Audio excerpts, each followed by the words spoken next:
Hello and welcome to a nerdy place for nerdy people. I'm your host, Ryan the Pessimist, And I'm Carlos, the optimist. and we're optimist versus pessimist. OVP. And are you not the co-host? Did you I was gonna resign? say I should have probably said co-host. We're still working on the intro 21 episodes in. It's assumed. It's just It's so I assumed. shouldn't say host? We're the only two people here. No, you should say host. I should still take It it? has to be on you. Oh. The majority of the weight has to be on you. More pressure on you. Oh, great. That's what I I wanted. just want to work here. Fair enough. Okay, so today we got a couple things lined up. I think you have a couple of news items you would like to talk about. Many news items. And then later, I'm going to pitch, because we did a segment on Pitch Me a Movie, and he pitched me a Fantastic Four movie. I'm going to be pitching him a movie as well. I'm not going to tell him what it is yet, so he has no idea. And I'm excited to see what he thinks about my movie. I'm so excited for your pitch to be like 1,000,000,000 times better and more thought out than my pitch. Then prepare to be disappointed. So hit me with that news, though. Okay. So as you know, right now, because of the world situation, Yeah. the theater system is in a lot of trouble. Oh, yeah. Yes. So AMC, which is the largest theater chain in the world, Yeah. they've put out there that they're trying to develop a deal with Universal Studios Yeah. to change the window in which movies can be released. So traditionally, right now, it's been a 3-month release period, like a theatrical window, and then it goes to renting and streaming and what have you. Yeah. So their whole thing, their new plan is the movies will come in to AMC, have a 17-day theatrical window, Oh my God. and then be released to premium VOD, meaning one-time rental of $20. Yeah. Then, after 3 months of premium VOD, it's gonna go to regular Release. VOD, so streaming services, and then going down to rent for like $5, $6, $7, however much it is. Now, as part of that deal, they're saying any of these movies that get released under this system, AMC would get 10% Mm-hmm. of the overall premium VOD sales that they would do. Now, obviously, this is an awful business model because it would literally destroy theaters. And already, Regal, which is another huge chain, and other chains have come out and said, we're not going to do that because Right. that doesn't work. Right. So, what I wanted to mainly ask you, Yes. how do you feel about the possibility of the movie theater experience possibly disappearing in the near future, in our lifetime?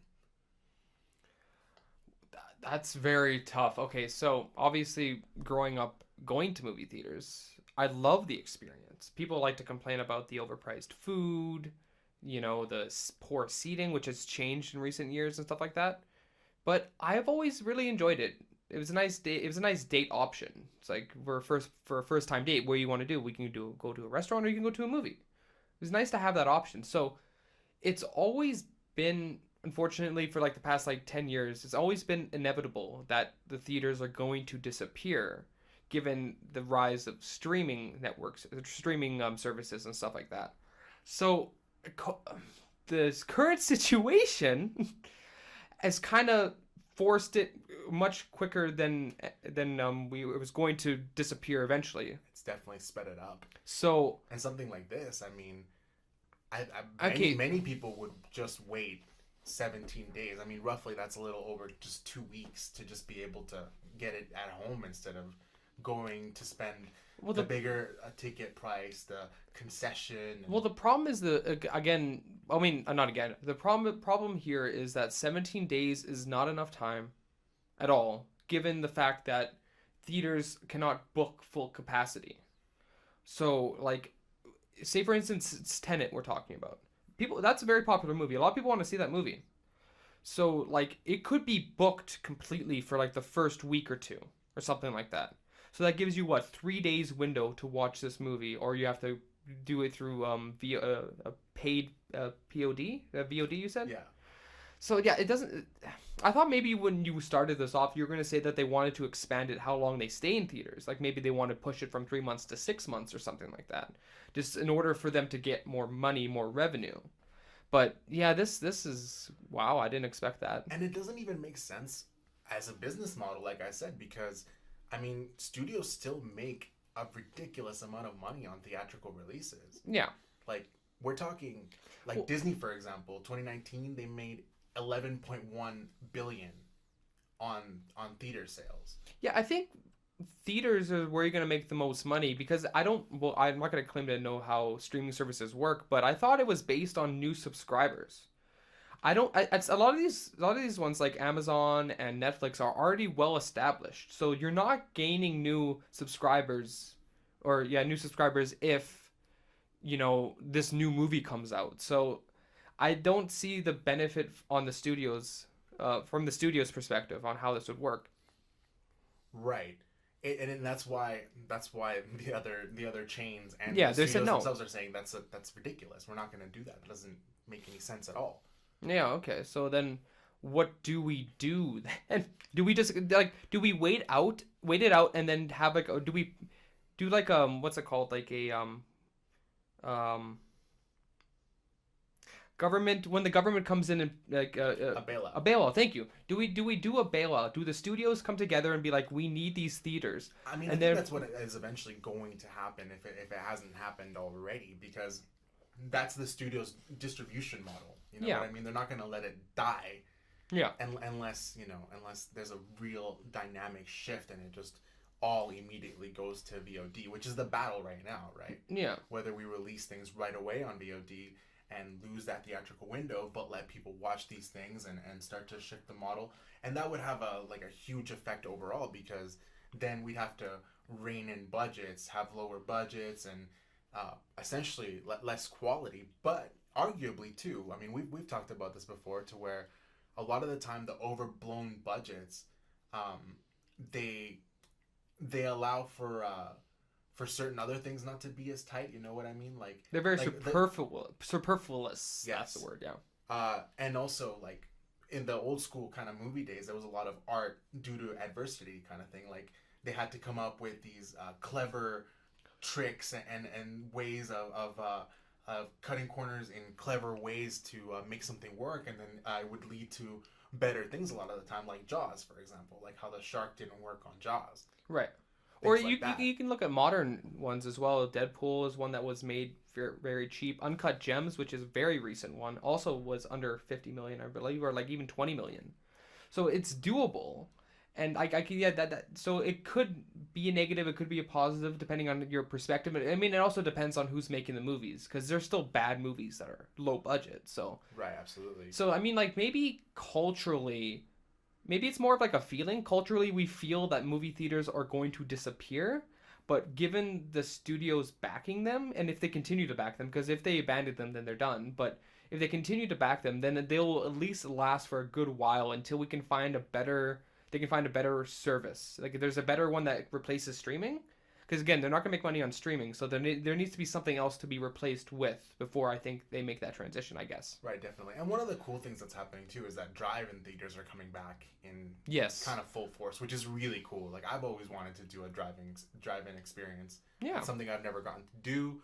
Something I think would be really just fun and cool and like a blast from the past in the modern day. Yeah. So I can't wait to do that actually. But definitely, it's a very unknown kind of time in terms of what's actually going to end up coming out of this. Because if you think about like mom and pop kind of theater, like smaller chains, Yeah. I mean, they're Like, done. yeah, like if you have, yeah, I can see that for sure. Yeah. Right. But I mean, there's still so much money here, right? There's so much money on the table. Like when you think of something like 11.1 billion last year, like probably, and from what I've seen also, like box office records before the pandemic, were they kept breaking records, and I know part of that is inflation, a big part of that, Yeah. but at the same time, the money's still there. So I think we're still pretty far away from the definitive end. But I think you're definitely right that this whole thing has sped it up. So just jumping off of that, Yeah. what if you had to nail it down to one? And I know this is like putting you on the spot here. Oh, great. Yeah. What's one of your favorite movie experiences, like theater experiences that you can remember that pops out right away to you? Okay. So the one I can think of actually is we went to a birthday party. I think you probably know where I'm going with this. So we went to a birthday party, and we both kind of decided like the party. There's nothing wrong with the party. It was fun, but we both decided at some point that we saw that the new J.J. Abrams, the new Star Trek movie came out. So we kind of decided to leave a little bit early, make a little excuse so that we can go see the movie instead. So I don't know if that makes us scummy, but we stayed for most of that party, okay? Yeah, we stayed for most of it. Yeah, so then we went and saw it, and this is before I had any kind of experience with Star Trek. I only knew what most people know, phasers, beam me up, Scotty, which like I know that stuff. So watching it without any of that kind of influence, it was such a enjoyable experience. Like It's a fun movie. yeah, J.J. Abrams can make these very fun and engaging action films, but when like obviously on like second viewing, on third viewing, like you can kind of see the little holes and plot holes and stuff like that, because it's more about the experience than it is about being consistent and logical. I get, and that maybe not, Right. you know what I mean, right? But it's a great popcorn movie. It's and a I great don't mean that popcorn movie. offensively. Yeah, exactly. Yeah. So like that one is the immediate one that pops into my mind. What about you?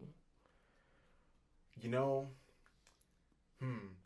one of the ones that pops out to me the most. This is gonna be really weird, but uh, back in El Salvador, Oh, when I was a young kid, my first movie experience that I remember, which is definitely not my first time at a movie, I'm pretty sure, but okay.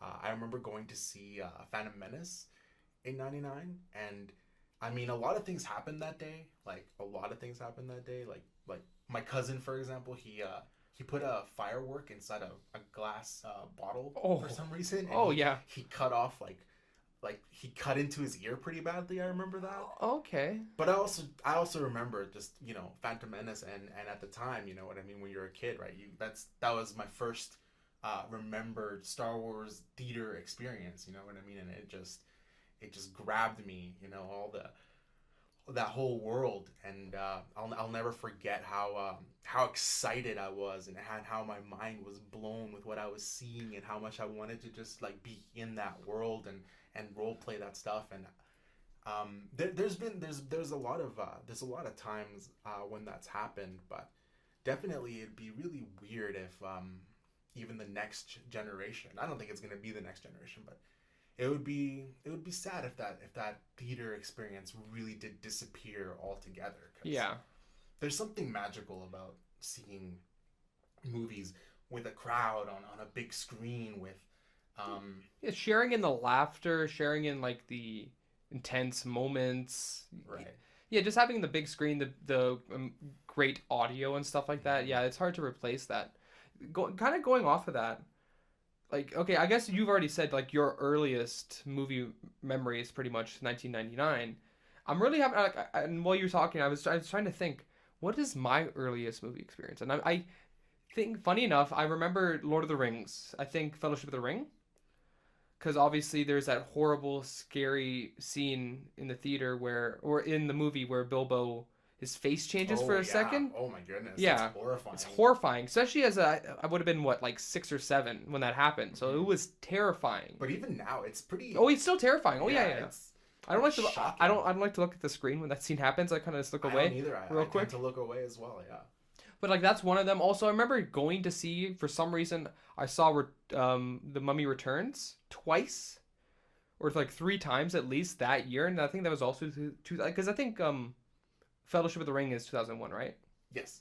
Yeah, so that seems to be my earliest experiences: The Mummy Returns and Fellowship of the Ring. So You know which one I thought you were gonna bring up that I was not a part of, unfortunately, but I thought you were gonna bring up Transformers 2. oh, that was just like a huge school event. Essentially, what happened is we were still in school when the Revenge of the Fallen was released, and it was almost like the entirety of our class year decided to go see the movie after school.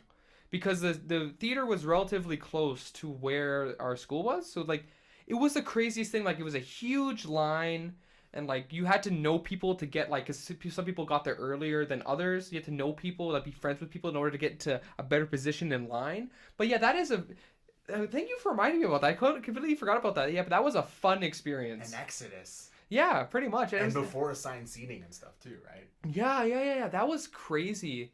I don't think I've ever seen a movie with so many of my friends or like people that I known. Yeah. It was so crazy. Yeah. That's a good one too. It's pretty unique. I wonder how many people have had a similar experience like that, where they just went in a humongous group that they all relatively know each other. Yeah. Like I want to say like almost like 40 or 50% of that movie theater was just our like the school, like our class year or something like that. Terrible movie, by the way. Oh yeah, not great. That one's a popcorn film, but even then it's they go on too long, those movies, even for the spectacle of it. We'll have a podcast talking about all the Transformers movies. I haven't revisited those in so long. I wonder if my opinion, because I have a controversial opinion when it comes to Transformers, I wonder if it still holds, and that I think the first one is good. Honestly, like not even like okay. I remember really liking the first one and thinking that it was a solid film. I also remember really enjoying the first one. But I'll have to give it another go. We'll see. We'll see. Do you have any other news? Yes. Wow, we went a little long on that one, but yeah, it's pretty exciting stuff. So, second thing, which I don't know how long this is gonna go. Oh good. Oh no. So, Star Trek Discovery Season 3 is announced to air October 20th. And I know generally how you feel about Discovery, but what I kind of wanted to go with here is if the writing and producer team was different, do you think that there's a way to shift that particular show in a way where it can be salvaged or saved at this point from what you've seen? Like, is there a way that the story could be changed? Is there something that could, with the same kind of characters and maybe the same general premise, was there any hope for Discovery? So on to our main topic about pitch me a movie. Okay, so no. Quick thoughts on Discovery. No, you can't. Okay, you're too deep in this now. They ended the season with a weird storyline where I don't know if you want me to spoil this for you. I don't think it matters. Okay, because they went into the past or to the future or the past. They went somewhere in time. The whole ship. Went there. So the next season's going to take place in that further time or that back in time, whatever nonsense they're going to. So you can't salvage it. I mean, you could maybe make it more Star Trek-y, but like I don't have a combination of people that I think I'm like, hey, you guys should take over this. And it's already, the damage is done. The damage is really done because this is, I think, the last season of Discovery. I hope it's the last season of Discovery. And you can't salvage this. You can't. You can't do it. People like to throw the argument back about like, well, TNG, it takes the first 3 seasons before it gets going. Yeah, but if you look at those older episodes, yes, maybe the stories aren't as engaging. They're not as interesting, but they're still good though. Yes, I know that you're very adamant on that. Okay, I will admit that the first 2 seasons at least are pretty when it comes to storylines, but when you look at them, all the pieces are there to be good. You can see the potential here. For right. Discovery, there really isn't that much potential. The storylines are beyond bad and overly complicated and not Star Trek at all. And then a lot of the characters are not really characters. Well, the problem is that obviously you've seen Star Trek now, at least a good amount of it. So you understand that it's an ensemble storyline. Absolutely. Certain characters will get episodes here or there. But like when you watch Discovery, it's Barnum. Barnum? Is her name not Barnum? Bodum? I think it might be Barnum. Maybe. Isn't that the guy who made the circuses? Oh, yeah. That's really funny. You want to talk about The Greatest Showman instead? It's a pretty good movie. Well, it was meant to be a quick news thing. Okay, no, but anyway, so yeah, you have her, you have like the first officer, and then you had Pike, and those are your 3 main ones, kind of. And then there's a couple other ones, but like none of the other crew gets very much play. Right. There's no episodes dedicated to them. It's always about the main storyline. Or always about this huge storyline. It's always about the world is ending and we need to stop it somehow. And it's overly dramatic. Can you save it with a different approach for season 3? Not really, because even if it's good, 3/4 of the show was bad. Fair enough. Fair enough. Do you have any thoughts about Discovery season 3? I mean, I want the franchise to just get away from Kurtzman and. I'm surprised you didn't ask me about Lower Decks. Oh boy. Okay, so Lower Decks, for people who don't know, is going to be the latest Star Trek show. And it's another shorts one, right? I don't know if it's short. I don't know. I thought it was an animated they've series. Made a bunch of those, haven't they? Yeah, they made like Trek shorts. Yeah. But this is like an animated series. And essentially, there's an episode, I don't know if it's famous episode of TNG, but there's a very well-known episode in TNG called, I think, Lower Decks even. And essentially what it is, it's in the shoes of a person who's working for like the characters that we follow. For like a red shirt? I mean, different departments, like, obviously. So, like, you have, like, engineers, just, like, basic level engineers. Right. You have, like, so, like, the everyday guys. We follow them for a storyline. From their perspective, we see everything. Sounds pretty compelling. It was a very compelling episode. And that was also late season TNG, where people thought that it was starting to lose it a bit. So, that was a pretty good episode. So, the whole idea is here we're following, like, apparently, like, the worst starship in the fleet. Like some like whatever guys, and like I've seen some clips of it, so like they're really hamming it up with the comedy, and I will say it's at least very different for Star Trek. What about the animation style? What are we talking here? Is it serviceable? It's okay. Distracting? It's okay. I mean, I watched a little bit of a trailer once or a couple times. Again, like anything that's new Star Trek that's being made by Alex Kurtzman and his buds. I don't have any hope for. It's such a similar like Kathleen Kennedy situation where like I'm so afraid that this person's gonna have a hold of this series for such a long time. Yeah. Going forward. Well, I think Discovery's popular enough for it to not get canceled and stuff like that. So like they're getting more shows, so obviously it's gonna keep going. So maybe it might not even be the last season. What can you do in the future? They're gonna go back to the past? To go back to the future. Yeah, so like Lower Decks, people immediately wrote it off. I don't know if I'll give it a chance, but it's potentially going to be okay, given that it's a fun idea. Trying very hard here to add so many caveats to this. Well, you gave Discovery a chance. I gave it 2 seasons. Second season is better than the first season, but that's not saying much. So is Kurtzman still like heavily involved in the making of it? I think so. Oh boy. I mean, like Discovery season 2 had like 12 or 13 producers. Oh. So I mean, like everyone's hand was in that cookie jar. Everyone wanted a piece of that cookie. You know when people say like too many? That's like an exaggerated version of too many already. Like when you see like 3 or 4 producers, like okay, that's all right. But then like that's quadruple, like that's triple that. We should never go past double digits. I mean, stop. Stop. That should be Star Trek's motto: is Star Trek just stop. Okay, so a couple of quick ones. Do you care about Splinter Cell at all? No. Never played it. We're not even gonna touch that. Okay. And then the last one, which I know it's gonna be super quick because I know you don't care. Okay. Obi-Wan, the series, yeah, has announced a casting call.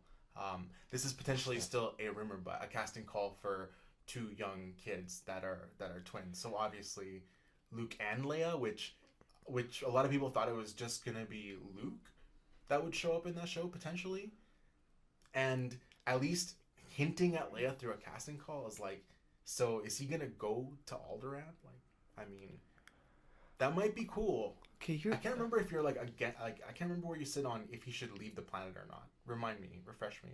I'm against it. Right. I'm against it. Here's my question in response to that. When is it too much information? When is like that little mystery we get to hold on to? It's like, oh, I wonder what Obi-Wan was doing all those years, and the speculation and stuff. When is that, like, when is it too much? Where it's like, I know everything. I know every single thing he did every day. I know everything. All those 18 years. I know all of them. Like, I want some mystery. I don't, or even I'm fine with him just being an outcast. Again, that's why I'm fine with him staying on the planet. He was ashamed that the Jedi Order was destroyed and that he was unable to stop it. He was ashamed of Anakin, or of sorry, of his training of Anakin. Right. And to me, it's the perfect of like I'm going to hermit myself and kind of shadow Luke for the next generation. Right. Okay, I don't disagree. This is probably a bigger conversation, but to go back to your question is like I think in the reality of the world today when we're talking about IP, Yeah.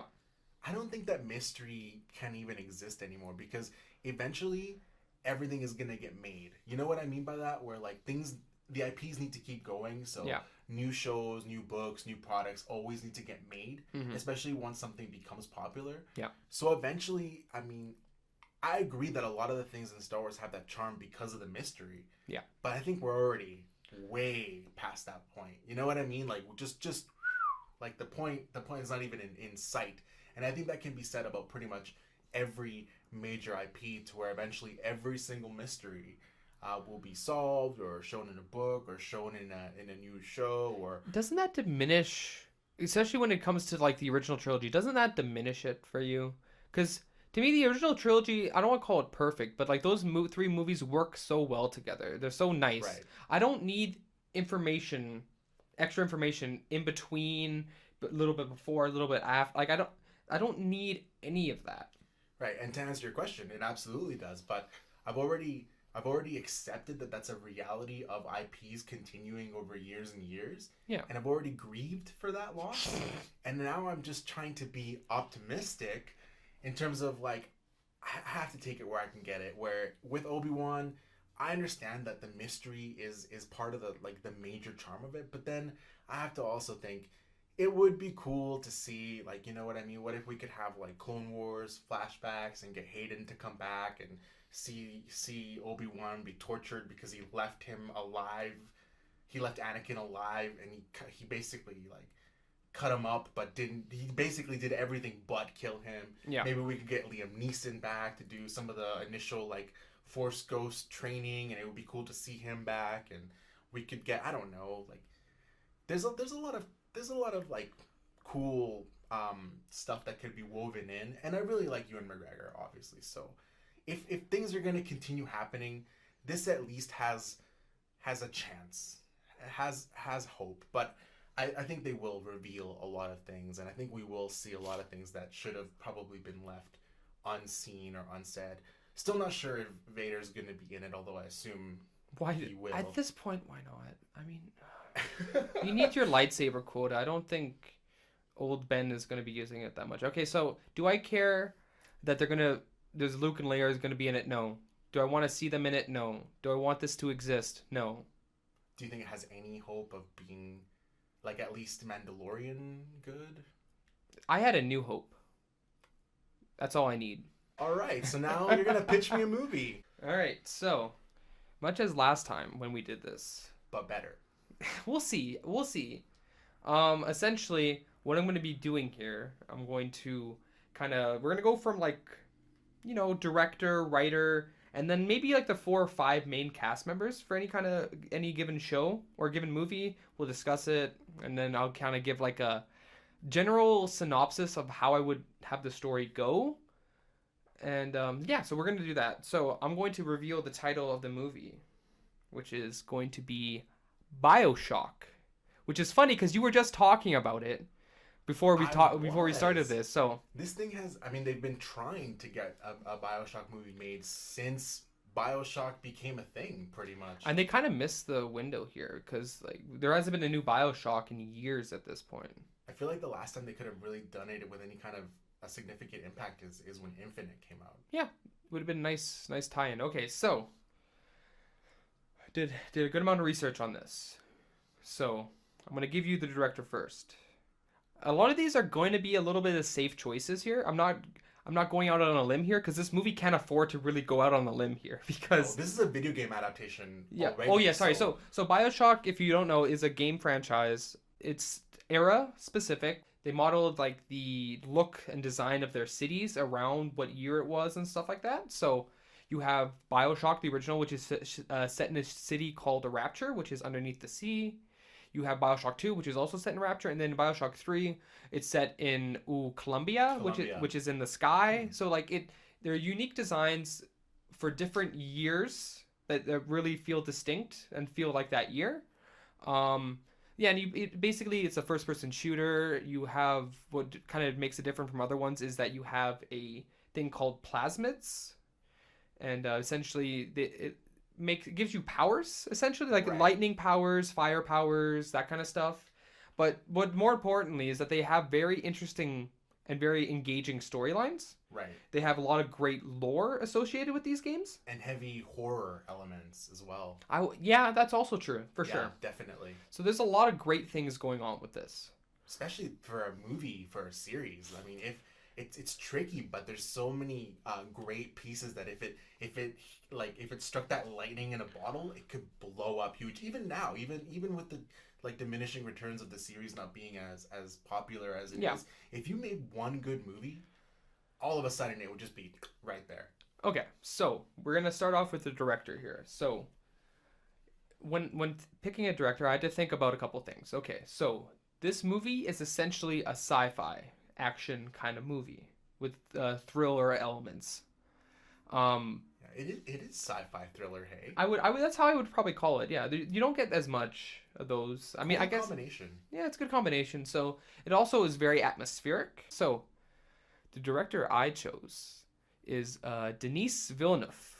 Ooh, that's a great choice. He is for those of you who don't know, he's the director of Blade Runner 2049 and upcoming Doom, and I think he also did Arrival. Yes. So obviously my experience is based off of Blade Runner, even though I admit that I thought the movie was eh. That was my initial stance on Blade Runner 2049 was eh. Arrival was great, and I feel like he can nail dark sci-fi. I feel like he has the mind for it.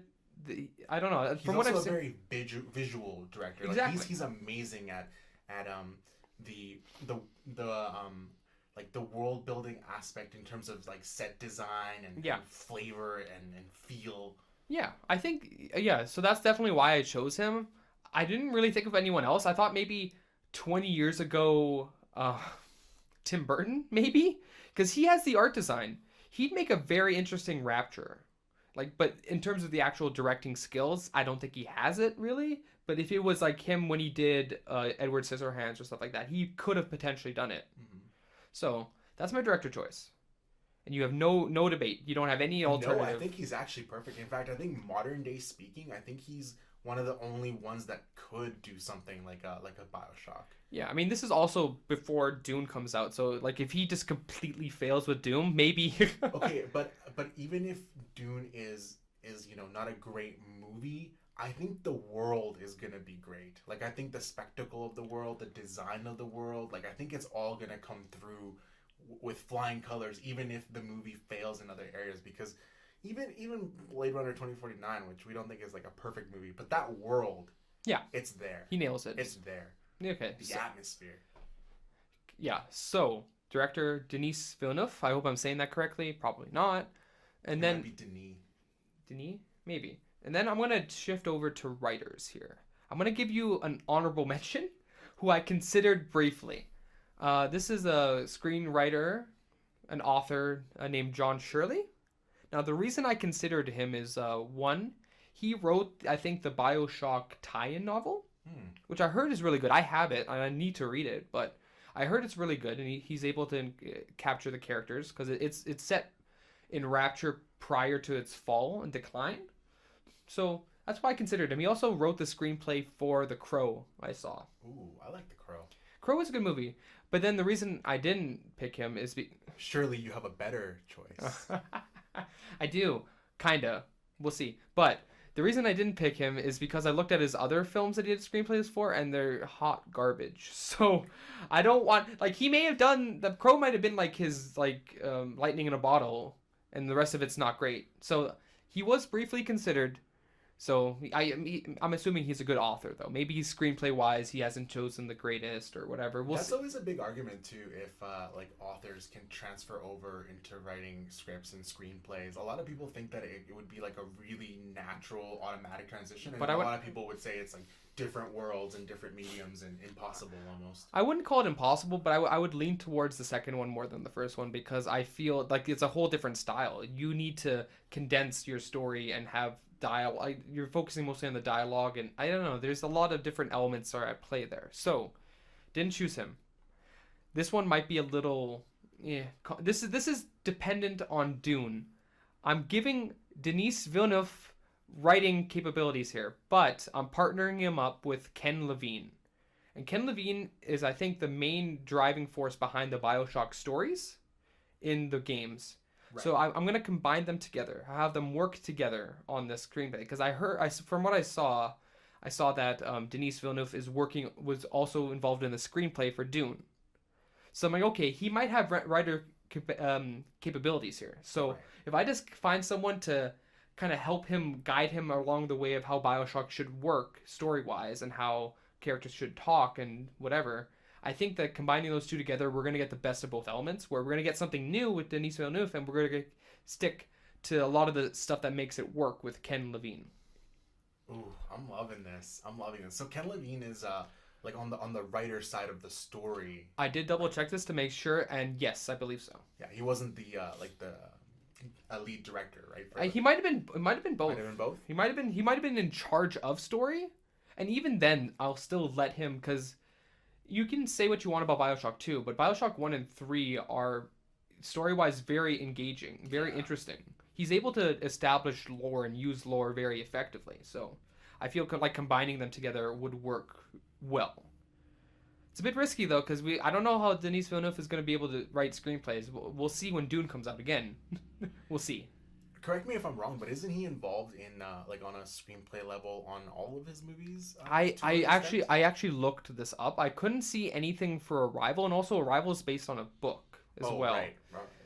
Well, also Dune is based on a book too, so that's why I feel like he's good in a supportive role, maybe. Right. Good at adapting different materials, though. Yeah, I definitely. So far. Yeah, so far we'll see.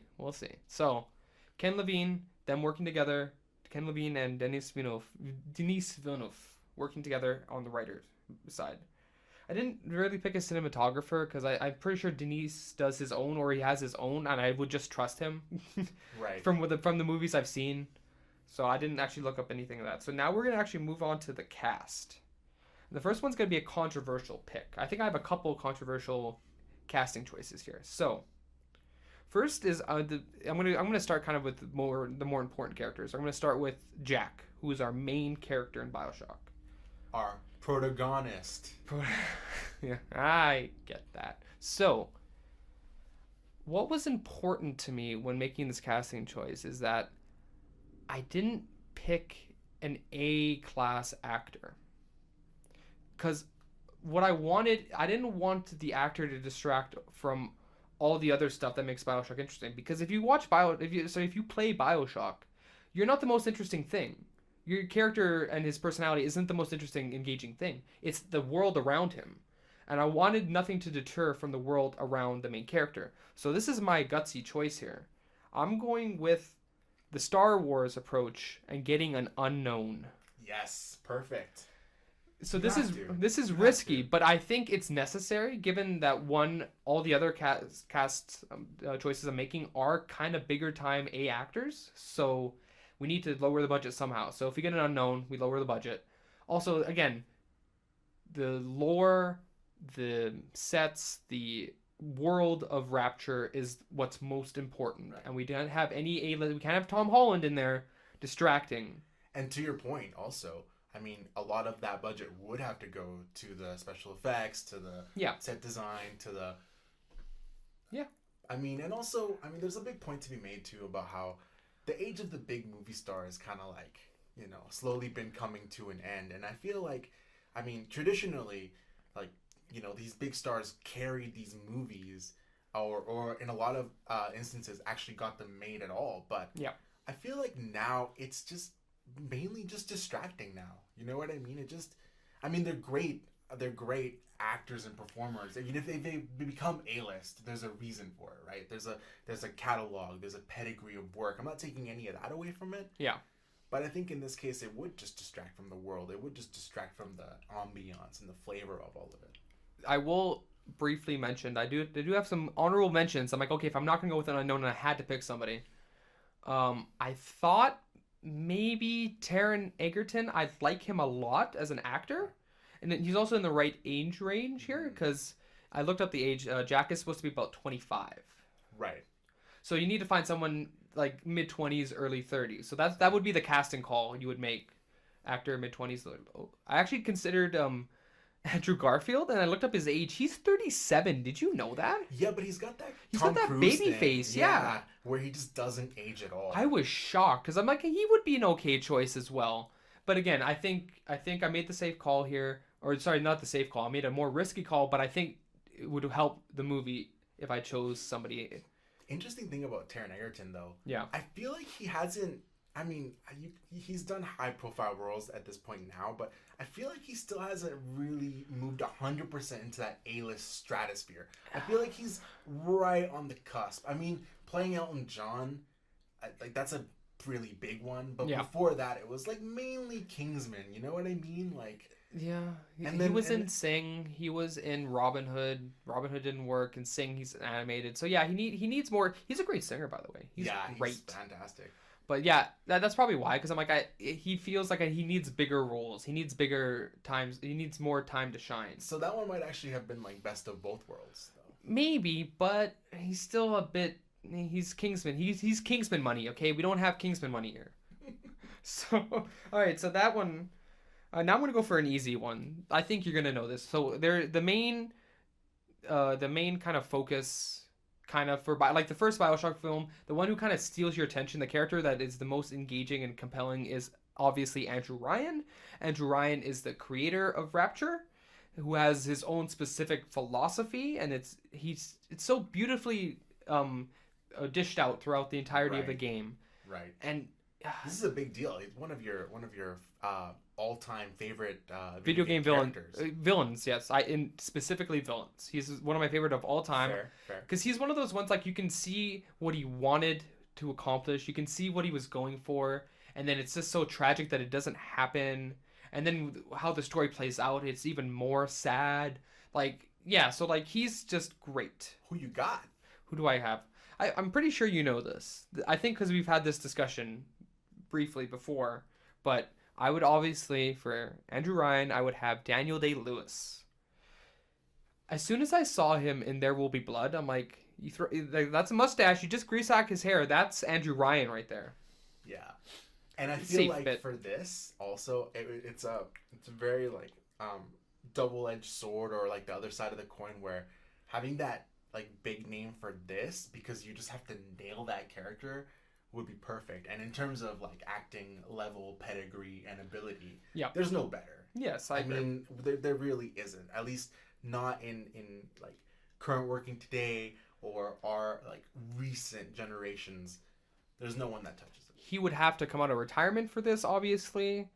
The thing about Andrew Ryan is that he would probably do a lot more kind of a lot of, not narration, but what, he wouldn't be in the film a lot, but his voice would be heard a lot throughout the entirety of the film. I mean, he guides you through the story, right? In a Kind of. way. He more is like he's an obstacle that you're trying to engage with, like trying to overcome, and he's constantly bombarding you with stuff and stuff like that, like with Right. different information, stuff like that. Yeah. So before we move on here, though, Yeah. would he now have to be de-aged a little bit? Do you think? Or No, I could you don't. just I don't see rock why. it? I would just say that I don't think his age matters that much per Fair se. enough. Fair enough. Yeah, I would probably not worry about doing that. All right. So now we're gonna move on to the lesser characters. Those were the two bigger ones. So I've also kind of condensed the cast because there are other characters that you could include in this, but I'm kind of trying to shrink it a bit here. So Right. next one is going to be the next one here is going to be Bridget Tenenbaum. Hope I'm saying that name right. She is the one, I don't know if you remember. She's kind of watching out for the little sisters.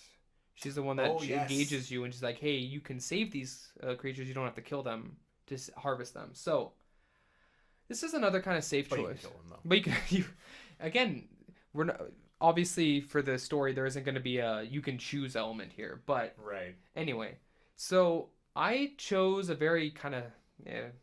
Again, another kind of like no duh kind of one. I chose Ava Green. Think she's great for that kind of role, that motherly role, because she was in Peregrines Kids or whatever that's called.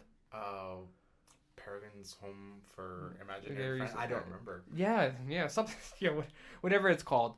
And I'm like, oh, I can kind of see her as like the I don't want to call her the madam, but like the mother of the house kind of. I Right. can kind of see that, and I think that she would embody that very well. I think she would fit in terms of age wise. I think she can fit into the how Rapture looks, at least in my head. I don't know. She just seems to fit perfectly that role.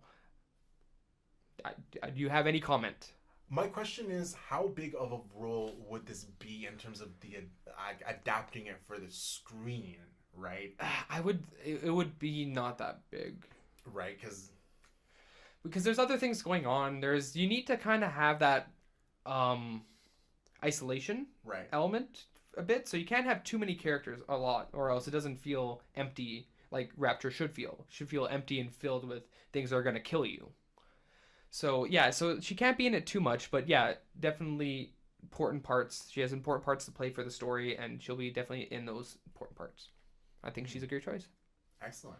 Now, this last one I'm going to choose here is there is a specific character who's very memorable, at least for my experience when playing Bioshock. He was very memorable, and I decided that he'd be a fun element to have in the middle slash kind of yeah middle-ish kind of film. And this is Sander Cohen. I don't know if you remember this guy.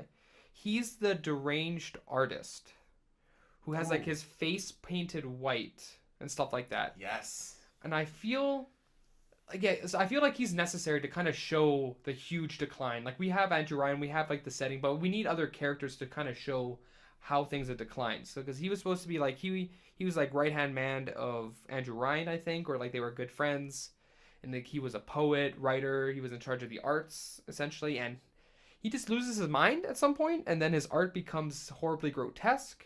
And I think he's a perfect way to kind of show how Rapture has declined and what the state of it is now. And my choice is actually going to be I think Sacha Baron Cohen can do this pretty well. Ooh. He's a bold choice. I understand that. Yeah, that's cool. But That's out there. he can do serious roles. He had a small part to play in Sweeney Todd, and I liked him in that. He also looks kind of like the guy, which is another reason why I chose him. I think he can play that deranged artist who doesn't see anything wrong with what he's doing, and like I don't know, I think he would fit that picture very well. You could also pull off being like extremely like creepy, but also weirdly compelling Yeah, in a way, which is I think exactly what you need. I think he needs to take more roles like this. And this is a big deal too, because going into that whole like arts and culture of it, Yeah, that's where the themes are really gonna live a lot of the time. Yeah. In terms of exploring like a society, especially because culture and the arts is a really big pillar in most societies.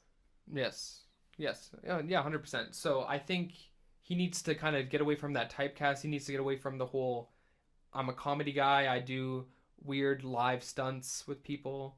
I would have loved to see him play Freddie Mercury, man. He would have been pretty good. He would have been. That would have been a chance for him to awesome. shine, and I'm giving him another one here. So, last but certainly not least, now I don't know how much I want to spoil for this, so I'm just going to say that the last character here is Atlas. I don't know if I want to spoil anything here, but essentially Atlas is the one that's guiding the main character. I think we go full spoilers. Really? You think so? Okay, so I mean, it's been out. okay, It's been around. okay, so Atlas. Play Bioshock. Yeah. Even with this, Yeah. great experience. Even now. Okay, so, all right then. Spoilers. Atlas slash Fontaine, who is our main guiding character. He kind of guides the main character to do all the main objectives of the game, and it's revealed that he's ended up being the big villain, even bigger than Andrew Ryan himself, that you have to confront. Now, what was important to me when I feel like so kind of like I don't know, preachy. Like to me, I felt like I needed to do this. So like I don't know. I feel arrogant. I mean, there's a lot of you have a lot invested in this in terms of like Yeah. the impact this certain game and the story had on you when it hit you. So I can understand that. I think it's coming off pretty good. Okay. So anyway, Passion. passion. Okay, I'll call it. It is passion. I very much love Bioshock. It's one of my favorite games of all time. Essentially. So what was important to me when trying to pick who would play Atlas/Fontaine is a character who can make that distinct personality change, who could be this friendly, nice guy, and then on a turn of a dime, be this like stereotypical kind of gangster kind of guy who's just a scumbag. And this one might be also a controversial pick because I don't know if he looks like him that much, but I'm going to go with Andy Serkis. Ooh. I don't think look matters in this case No, that much. because Andy Serkis, I think he can play off the. I'd like to see him do more live action roles. Mm-hmm. I think he can make. I don't know. There's something about Andy Serkis that can capture that duality that's very important for Atlas. I think he can come off as very friendly, and then he can come off as a real sleazy scumbag. Right. I mean, he's most famous for playing the most Yeah. powerfully duality style character of all time, essentially. Yeah. So yeah, I think I'm Andy's. talking about Golem. Yeah. I think everyone knew you were going with it there. So yeah, I think he would fit that role very well. I think he also fits Rapture very well. Because I could see him as like a sleazy scumbag, as a sleazy mafia guy. So I mean, take away the accent and the ethnicity, but Claw is pretty sleazy, and he's done stuff like that. Yeah, I think he would just fit perfectly for that. Ooh. You have not said anything. I remember when our It's Fantastic Four much better than mine. It's just so much better. The reason I haven't said anything is because I don't want to hype it up too much, but I think the thought you put into it, it's perfect. You know what I mean? I don't see better choices in my mind. You know what I mean? I'm not saying that's exactly who I would have gone with, but when you say it and the way that you're selling it too, it just fits, and it makes me want it so bad, which is just the worst and best feeling of this type of thing we're doing. This is essentially just heartbreak because at the end of the day, it's not going to be made the way that we are suggesting it to be made. If it does get made at all. Could you imagine if we ever do one of these and we hit it pretty close or almost exact? Yeah, that would be impressive. My mind will be blown. Yeah. We might hit it one day. We'll see. Okay, so director, writers chosen, main characters are chosen. Now, kind of a general synopsis, because the problem with making a lot of video game movies is that it's gameplay focused more so than story focused. So then you have to find a way to eliminate while also trying to keep. You want to eliminate the objective style storytelling and have it flow more narratively. Right. While also keeping it to what Bioshock really is. Right. So, essentially, what I would do, I would actually have the credits going over the plane crash. The plane would already have crashed. Great opening. Because there was a problem here. Because there's a twist later on that doesn't make sense if you. So essentially, how the game actually starts is you're on the plane and then it crashes, right? Yes. I feel like having the plane already crashed is great. Everyone's confused, and that's the whole point. You're supposed to be confused. This is a whole weird thing. So, the reason that the plane crash, I have to have it that way is because I don't know how to cut away. Because essentially, what's revealed in the game is that you're the one that blew up the plane, in order for it to crash. Because you read the note that had the trigger word on it. Right. So you can't really show the plane and then kind of cut away to crashing. Unless you just straight up changed that story element. Completely. Which I don't really want to. There's not a lot of things I want to change. I'm a little loose on something. So we start off with a plane crash, credits over, going over all the rubble in the water, and then maybe kind of have our character trying to bob and try to get air, trying to get up, stop himself from drowning, obviously. And I think what would be man versus nature. What we would kind of do is kind of every time he would bob up, we'd have a little flash of him on the plane, and we kind of we cut it to it like that. Nice. Yeah. So then eventually he would find the lighthouse.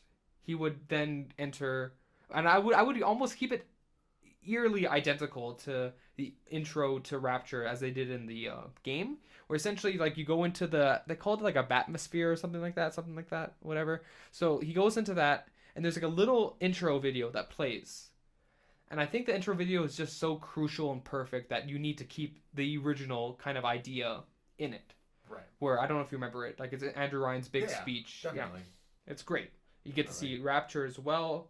It looks beautiful on the outside, and then he comes in there, he enters, confused obviously. Yeah. Obviously that thing has to also disappear once he exits it, and he's like, oh crap, I'm stuck here now. Essentially what would happen is he would then, while walking around, come across a splicer who would try to attack him, obviously.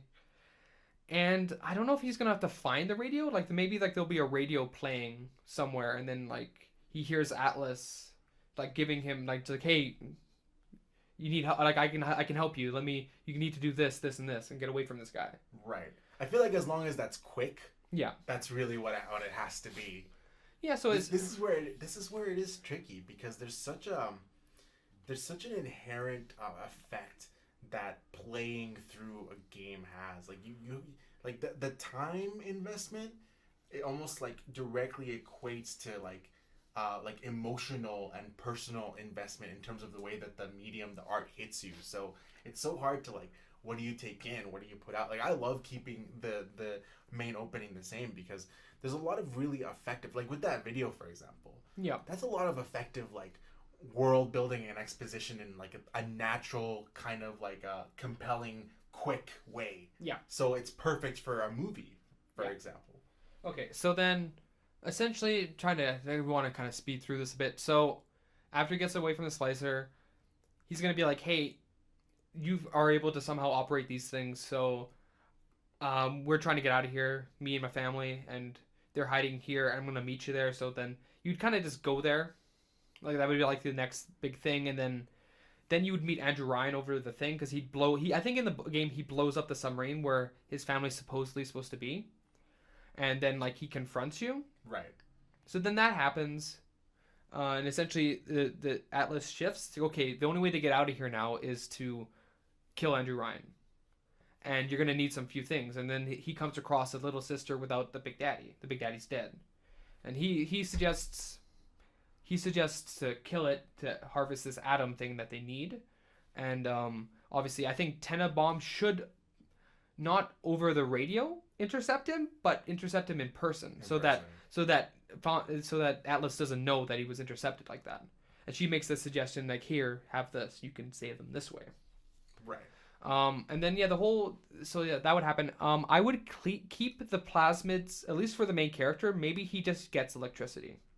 We don't want him to have all of them or too many of them. I don't want to focus so much on the action aspects of it. I find it more interesting as a thriller survival story. More for the atmosphere. Exactly. So then essentially the story would be we need to get to Andrew Ryan's thing so we can operate the entirety of Rapture and get out. So that would be the main idea.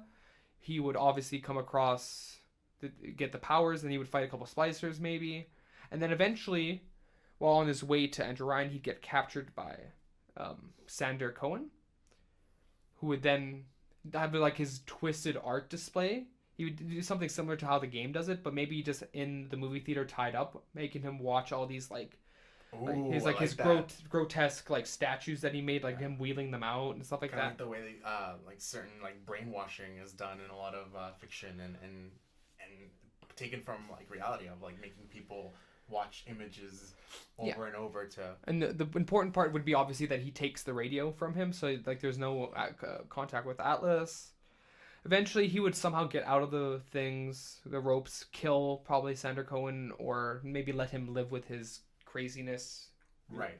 Realizing he's not really a threat or something. I don't know. I haven't really thought that far ahead with that specific storyline. You'd have to get to Andrew Ryan.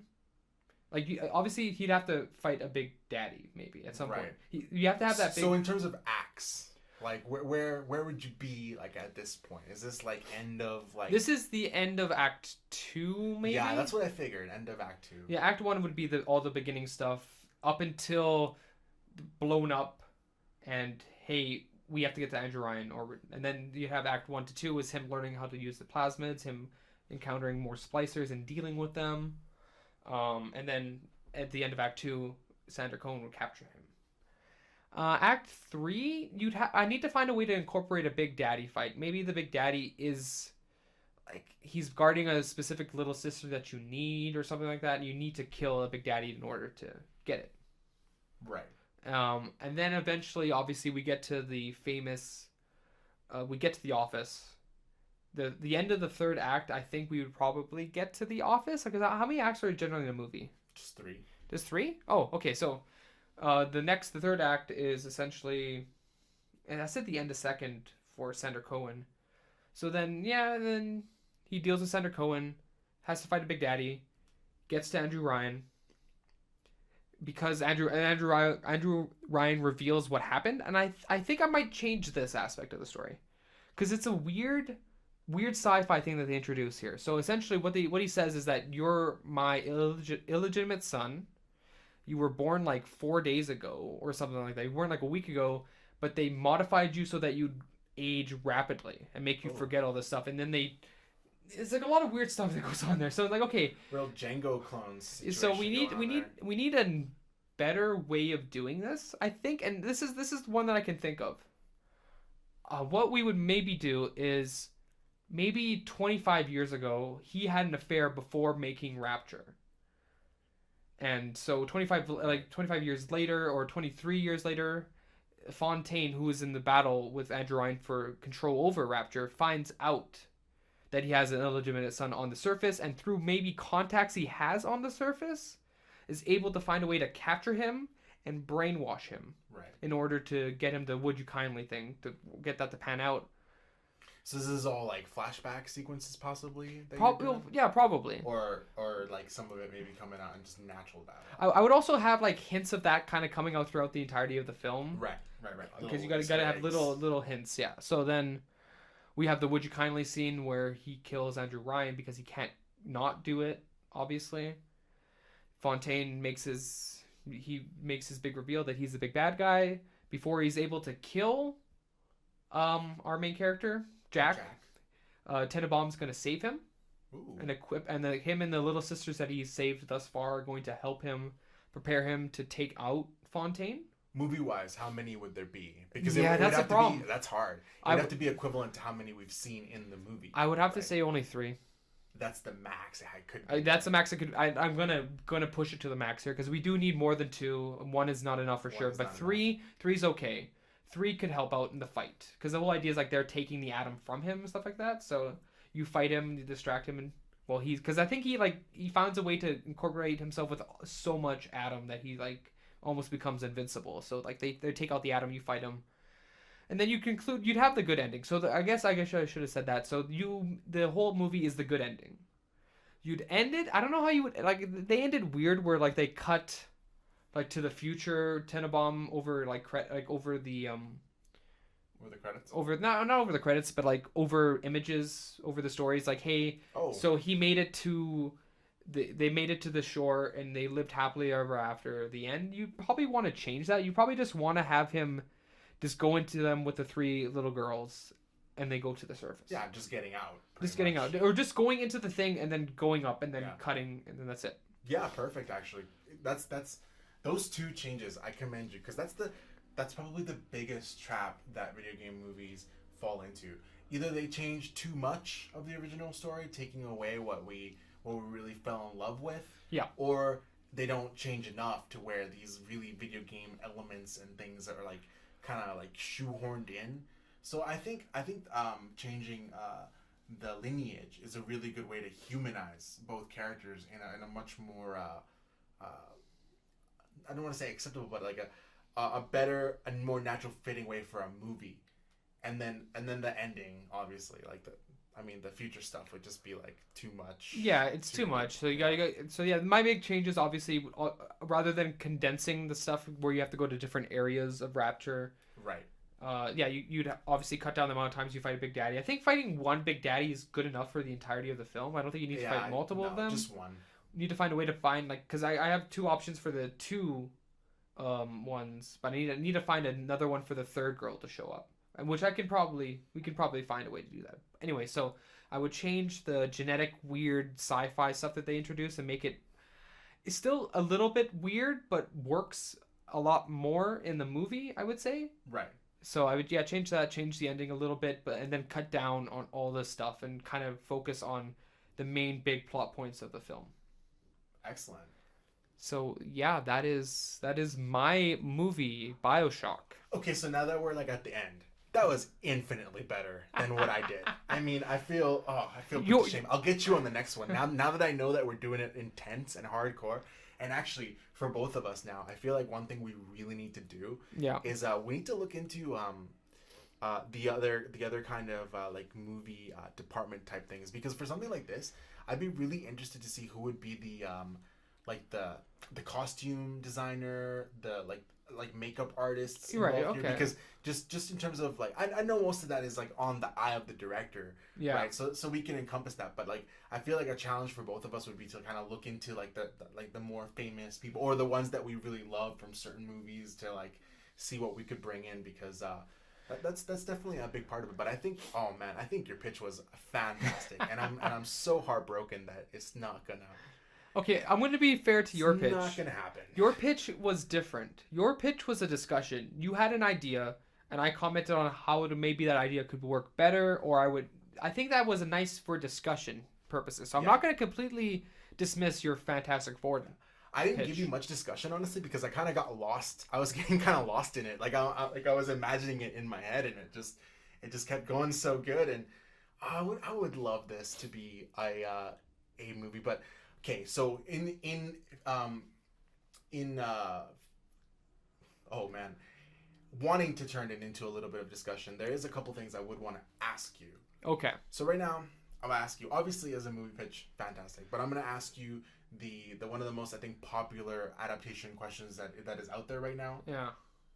Better movie trilogy or better series, or even just looking at it, the one movie right now. Better single movie or better series, episodic, longer episodes. I think Bioshock is one of the few kind of things that we've discussed where I feel a movie is all we need. I feel like if once you cut down the bare bones of it, it's a very simple idea for a story.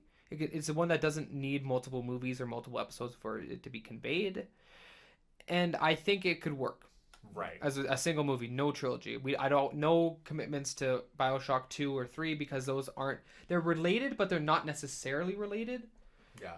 I would love to see Bioshock 3, just because I love that game. I know like a lot of people, it's not as good for them as the first, but it's different enough, and the concepts. I mean, just like a city in the clouds is such a great like visual concept. Yeah. But one thing I would be really curious of, if it was a trilogy, I mean, I feel like 2 would have to be its own completely original movie story at that point, just because, Bioshock 2 is kind of like lackluster a little bit in terms of like. I mean, you had to follow Bioshock 1, and it's kind of like with Dark Souls 2. This is a weird pivot, but this is like kind of Dark Souls 2, where once you deal with, because the whole point of Dark Souls is, the first one is that you defeat all the original gods that defeated the dragons. So then what are you left with for the sequel? Like, other people who were lesser known, or like sons, or like or related to. That's the problem with Bioshock 2, is like all the interesting and crazy characters that worked are gone now. There's no Andrew Ryan, there's no Sandra Cohen, there's no other ones that I didn't use in this at all. Like, that's all missing. So then what do you have left? Oh, we have to come up with new characters that were kind of related to these other characters. Right.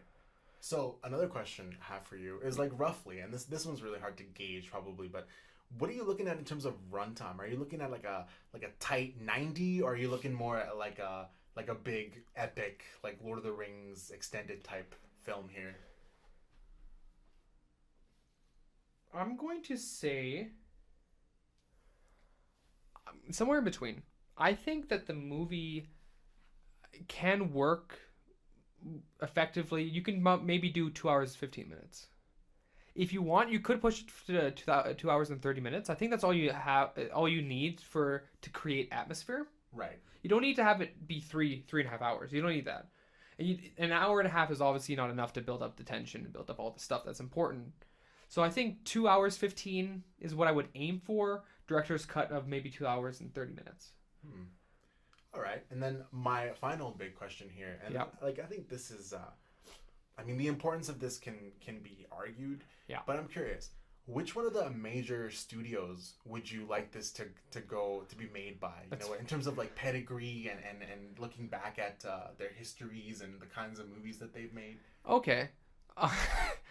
I honestly had no idea, no thought was put into that process Fair of enough. it. So, New Line Cinema, because they did Lord of the Rings. I don't know. I don't know what you want from me. Whoever did Arrival, whoever did Blade Runner. I guess like Right. Well, I'm just thinking of it in terms like, okay, so if we're looking at like a Disney, for example, yeah, right, in the post pandemic world, they would have definitely had more of the budget and means to like really pump like a big budget in terms of like making the world, but would they necessarily lean toward the more like heavy thriller and like adult elements and themes? You know, you're right. always worried about that. Whereas like a um a Fox would like lean into that kind of stuff probably more, but they might not have as many resources and means and stuff. But that's what I mean, where like I feel like it's really debatable how important that is, because like essentially they all make movies, and it can get kind of like lost in the translation of things. Okay.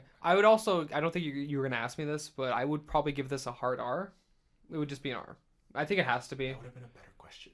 Yeah. Well, it's something that I honestly just thought about. I'm like I didn't even think about a rating. I think R is the only one that could work. Not necessarily so that they can be swearing all the time. Because if you think about it, like these are kind of more higher class people, except for maybe Fontaine, and Right. they wouldn't use that kind of language necessarily. So it's more about the visuals, the more about the violence and gore, which I wouldn't want to get away from because that's very important to showing like the huge contrast between how Rapture was and how it is now. Right.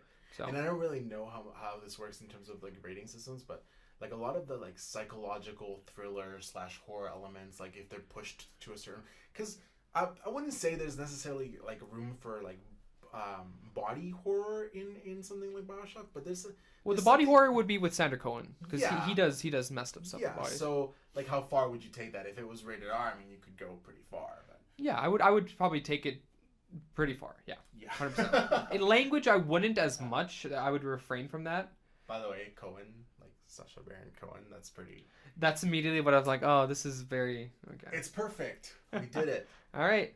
Well, I think that's probably it for the podcast, unless you have more questions.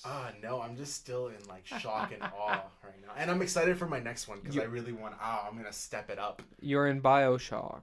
But one thing I will say to the listeners, and you wouldn't know this, but I'm gonna peel back the curtain here a little bit. Yeah. You totally got me because you said something. You said something completely different for what you were gonna do before we started, and I thought you were gonna do the one thing, and then you give me that swerve. So What one thing did I make it think I was I gonna thought do? you were gonna do a Shadow of the Colossus pitch, which is something I still wanna like force you to do because that one's hard.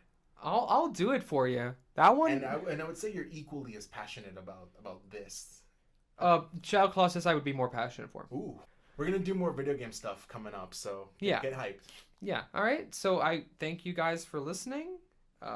Hope you guys like this pitch me. We're gonna continue to do this. We both have fun. Maybe we'll have ones where like we pitch the same movie, but we go different. We see what ways the other person goes, or we Right. just do Ooh, two fun. in one. So yeah, guys, definitely like, subscribe, do all the like YouTube algorithm, internet stuff. But on this one, you gotta hit us with some comments, man. Like, what did you think of the pitch? What would you like to see differently? Do you have other picks for actors, directors, and such?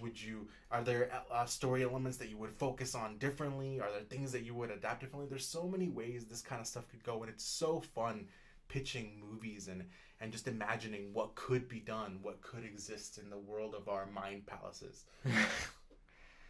And also follow us everywhere at OVP. We have a Twitters, we have a Instagram thing. No, We don't have Instagram. well, you can cut that out. We have a Facebook page. I know that for sure. Yeah. Great. Oh man, awful shilling, but I better this time. And you can follow Ryan at Glass Half Empty, which will see 1 billion reviews at some point. Super excited for all classic movies and every movie ever made to be eventually reviewed. Oh my god, that would be a task. I'm really pushing it, man. You And you can follow me on Twitter at the Brown Red. All right. Bye.